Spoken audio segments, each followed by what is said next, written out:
के सामने Facebook live के माध्यम से रूबरू हो रहा हूं। जैसा कि आप सभी जानते हैं कि उत्तर प्रदेश में चुनावी बिगुल बज चुका है और विभिन्न राजनीतिक पार्टियां अपने साथ नए वादे और इरादों के साथ आपके सामने आ रही हैं और एक नए सपने दिखा रही हैं। जैसा कि हम सभी जानते हैं कि देश में बेरोजगारी युवाओं की क्या स्थिति है। आज कोई भी राज्य हो देश का, जैसा कि मैं उत्तर प्रदेश का निवासी हूं, मैं उत्तर प्रदेश की बात करूंगा कि बेरोजगार युवाओं के साथ किस तरह सत्तासीन पार्टियां धोखा कर रही हैं। कहीं न कहीं इस सरकार की प्राथमिकताओं में रोजगार देना अब नहीं रह गया है। भर्ती आती है, उसके एग्जाम के लिए छात्रों को प्रोटेस्ट करना पड़ता है, प्रोटेस्ट एग्जाम के लिए करना पड़ता है, एग्जाम देने के बाद रिजल्ट के लिए करना पड़ता है। उसके बाद तमाम ऐसी दिक्कतें हैं जिससे यह साफ जाहिर होता है कि सरकार युवाओं को नौकरी देना नहीं चाहती है। आज एक युवा को रोजगार ही बस चाहिए और वो आपसे कुछ नहीं मांग रहा है, लेकिन जिस तरह के वक्तव्य सत्तासीन पार्टियों द्वारा छात्रों के लिए दिए जा रहे हैं, अभी वर्तमान में रेलवे की परीक्षा का हाल किसी से अछूता नहीं है कि रेलवे में किस तरह छात्रों के साथ सरकार का बर्ताव रहा है, चाहे वो पटना हो चाहे प्रयागराज हो। किस तरह लॉज में, हॉस्टलों में घुस घुस के छात्रों को मारा जा रहा है, उनके ऊपर अनगिनत FIR किए गए हैं। और उत्तर प्रदेश के संदर्भ में विशेष रूप से मैं यह कहना चाहूँगा कि इस सरकार ने केवल 2 समूहों को छोड़ दिया जाए, एक शिक्षा विभाग, एक पुलिस विभाग, उसके अलावा किसी भी विभाग में भर्तियां नहीं की हैं। और इसका एक तार्किक रूप से डाटा वाइज अगर विश्लेषण किया जाए तो पता चलता है कि जैसे सरकार की मंशा क्या है कि UPSI की परीक्षा हुई थी, उस परीक्षा में धांधली के बहुत सारे प्रूफ भी आए थे। समाचार पत्रों के माध्यम से भी हमें पता चला कि उसमें धांधली हुई है, लेकिन सरकार पे कोई असर नहीं पड़ा।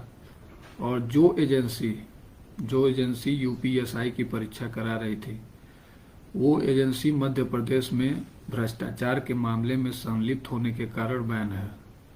तो आप यह समझ सकते हैं कि जो पहले से चोर है उसको आपने कॉन्ट्रैक्ट दिया, तो उससे आप ईमानदारी की क्या उम्मीद कर सकते हैं।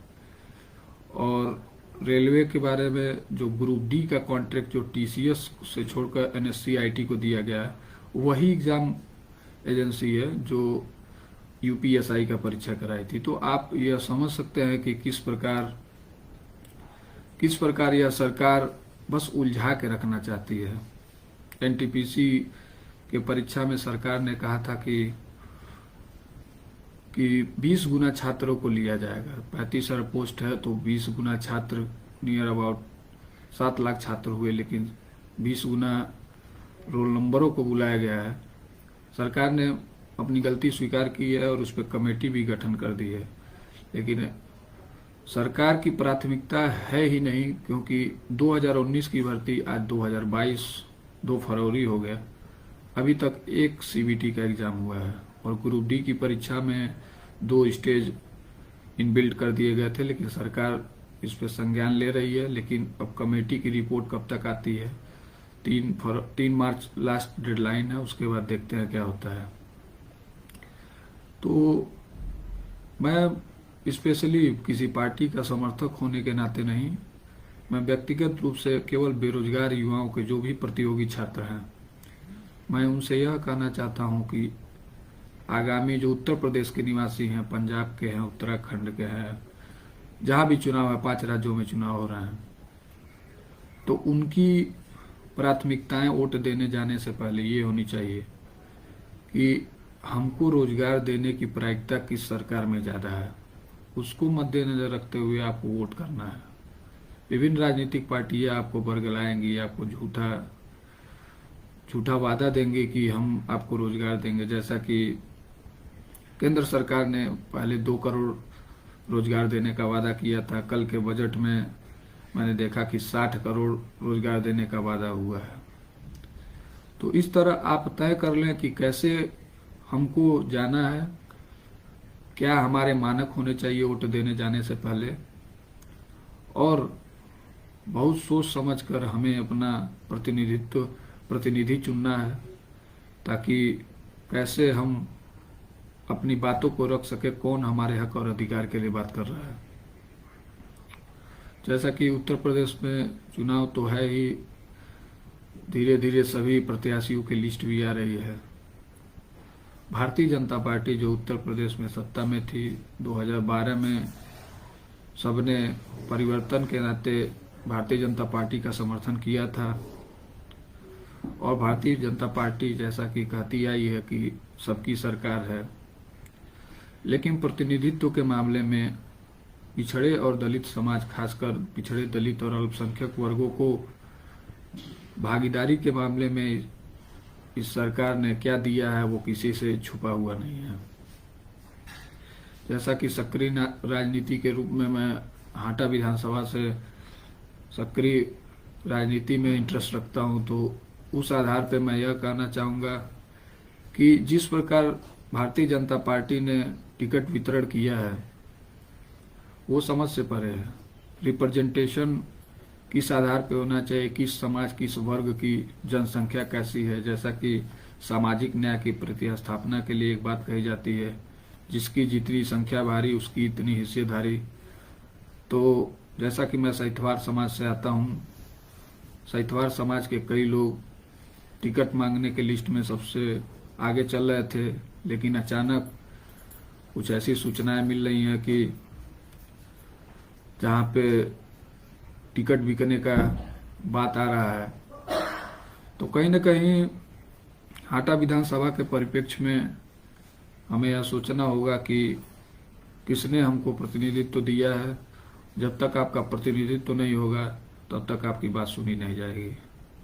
आज इस सरकार ने पिछड़े दलित और अल्पसंख्यकों को ठगने का काम किया है, और कहीं न कहीं यह सरकार खासकर मेरे समाज को, जो सहितवार समाज है, उसको अपना बधुआ वोटर समझ ली है। लेकिन सोशल मीडिया के माध्यम से ही मैं यह देखता हूं कि कहीं न कहीं मेरे समाज में इसका अभाव है, कि जागरूकता का अभाव है अपने प्रतिनिधित्व के लिए, अपने हक की आवाज के लिए। तो गलतियां कहाँ हैं, कैसे हैं, ये हाटा विधानसभा की जनता तय करेगी, और आने वाले 3 तारीख को चुनाव है, उसको मद्देनजर रखते हुए यह मतदान करते समय यह याद रखेगी कि किसने हमको रिप्रेजेंटेशन दिया है, किसने हमको भागीदारी हमारी सुनिश्चित की है। और तमाम मुद्दे हैं ऐसे, शिक्षा, स्वास्थ्य, रोजगार की, किस पे एक मानक तय होगा कि कैसे क्या करना है। जैसा कि संजीत जी ने अभी लिखा कि सरकार जवाब दे क्यों रोजगार की बात नहीं कर रही है। तो रोजगार की बात करना इस सरकार की प्राथमिकताओं में है ही नहीं। विभिन्न भर्तियां बस आती हैं, चुनाव के एक दिन पहले लेखपाल का विज्ञापन जारी होता है। आप इससे ही समझ सकते हैं इस सरकार की मंशा क्या है, कि आचार संहिता के लगने के एक दिन पहले लेखपाल का नोटिफिकेशन आता है, और उसमें भी क्लियर नहीं है कि कितने लोग परीक्षा देंगे। एक प्रारंभिक अर्हता परीक्षा हुई थी, उसमें सबको फार्म भरा दिया गया है, लेकिन इस तरह किया गया है कि आप यह तय न कर पाए। तो देखिए, मैंने अपनी बात, जो मेरी विचारधारा है, मेरी सोच है, मेरे तर्क है, उसके आधार पर मैंने आपके सामने रख दी। अब आपको तय करना है कि आप क्या करते हैं, क्या नहीं करते हैं। बाकी बेरोजगार युवाओं को और प्रतियोगी छात्रों से मैं विशेष कर कहना चाहूँगा कि मतदान करते समय आप याद रखें कि आपके हक और अधिकार की बात किसने की, और किसने आपको ज़्यादा मौके दिए आपके योग्यता के अनुसार। बाकी आप प्रतियोगी छात्र हैं, समाचार पत्रों के माध्यम से, डिजिटल मीडिया के माध्यम से आप अवेयर हैं ही, तो आप खुद तय करें कि आपको क्या करना है।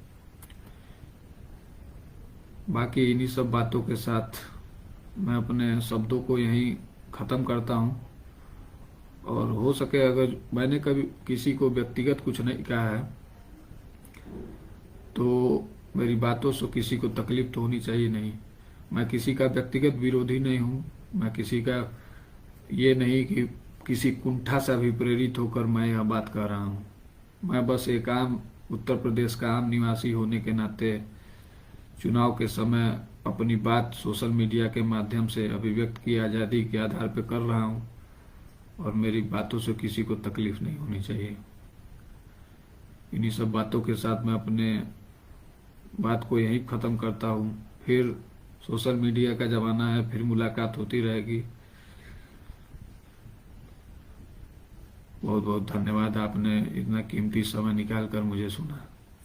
बहुत बहुत धन्यवाद।